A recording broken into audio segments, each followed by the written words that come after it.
Hey everyone, I'm Brett, and welcome to Nightwood Guns. With all of the hype and speculation about what the Gen 6 Glock is going to be, a company called RunnerArms has come out and made several interesting changes to the Glock design. This slide has several patents in it that we're going to be going over in today's video. RunnerArms came to me and asked if I would be interested in testing and checking out the prototype design.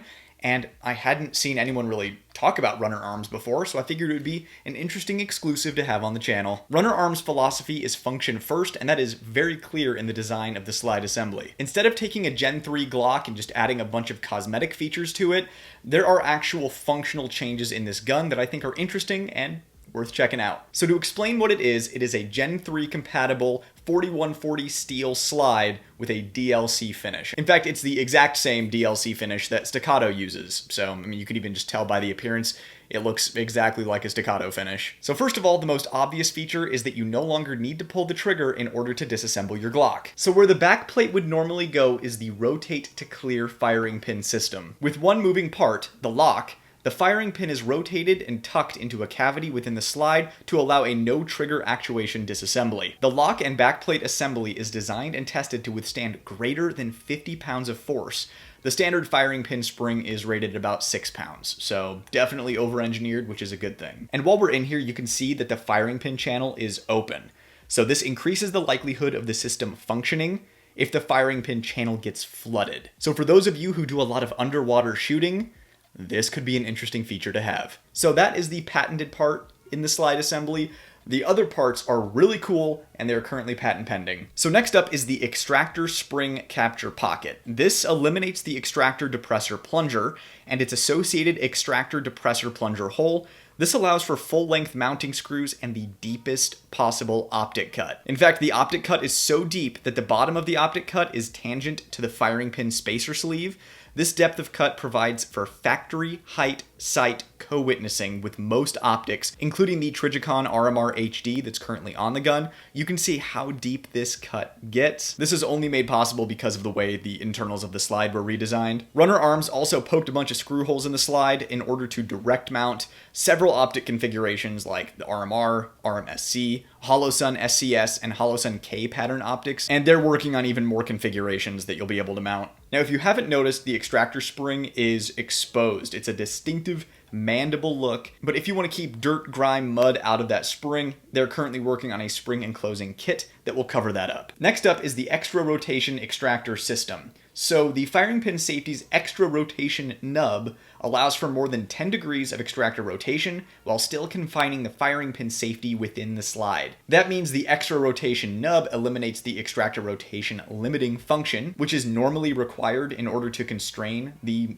OEM design's firing pin safety within the slide assembly. Along with this, the elimination of the extractor depressor plunger, and along with it, its interaction with the spring-loaded bearing, allows for generous rearward and aft movement of an extractor locking pin. This allows for the disassembly and maintenance of the extractor system without having to take off the optic, because that's the way that deep optic cut work. The internals of the slide were modified, and this system allows you to take out the extractor and the plunger without having to remove the optic. So they were definitely thinking ahead on that. A neat attention to detail on the slide is the disrupted thread locking system. So it has a 1mm by 3mm deep internal thread disruptions of the mounting screw holes for the optic, in conjunction with the external thread disruptions user prepared at this time, which basically you're just taking a Dremel and just cutting a line into the side of the screw. It allows liquid thread locker to harden into semi-permanent keys, significantly increasing the locking strength of the optics mounting screws. So if you're someone who's putting tens of thousands of rounds through your gun and the blue Loctite just isn't holding, you have to use red Loctite. This is an option that still allows you to use blue Loctite without having to go to red. So when you need to remove your screws, a little bit of heat and you can still take them out. And plus, if you don't want to do that to the screws, you can still use the screw mounting holes normally with a normal screw. So while we're in here, we're going to look at the optic cut so you can see exactly how deep RunnerArms was able to get this. And if you haven't noticed, there's a spacer in front of the optic and a spacer attached to the rear sight that are made out of a TPU 88A material, which is used a lot in the automobile industry. We'll touch more on that material later, but the important thing is that the optic fits in there very tightly, so there is no forward and back movement, which makes it less likely for a screw to shear at high round counts, because the optic is flanked on both sides and held tight into one spot by those spacers. Next up is the anti-skewing firing pin safety.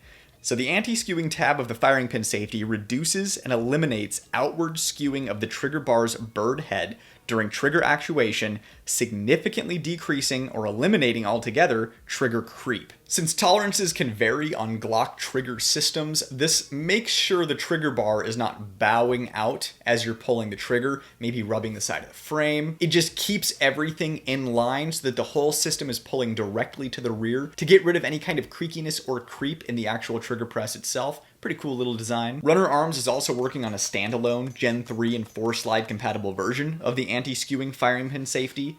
That should be available shortly, and they've also started development on a standalone Gen 5 and 43X and 48 version of the anti-skewing firing pin safety. Next up is the firing pin improvement system. So they have a spring cup washer that provides absolute control of the spring cups and eliminates undesirable spring end to spring cup split interactions.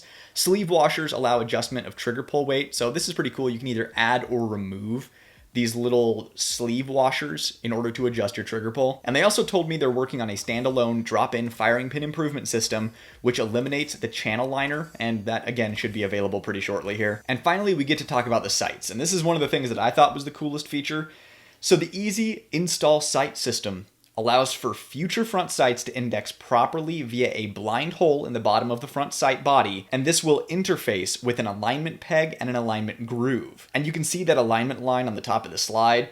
This way, a long-bodied front sight, think something like a True Glow, will no longer need to be glued straight. It'll be easy to line up. It'll just drop right in there. So I touched on the optic spacer earlier, but the rear sight is made out of the same material. It's made out of TPU88A, which you can just do a quick Google search of that to see that it's been adopted in the automotive industry, particularly for interiors, for its strength, flexibility, impact resistance, and UV resistance. But the cool thing about it is it almost feels like a foam or rubber, so you just kind of pop the rear sight in and out. So if RunnerArms makes different height rear sights, you can just pop one out, pop a new one in. You can very quickly and easily change out your sights without having to punch it out. And this foamy rubber material is a lot stronger than I thought it would be. I put a pair of pliers on there, tried to rip it, tried to tear it, and it just would always go right back to its original shape. I just hadn't really seen anything like that on a pistol before, so that's what stood out to me as one of the coolest features. So now that the prototype testing of this is done, RunnerArms is going to be dropping, I think,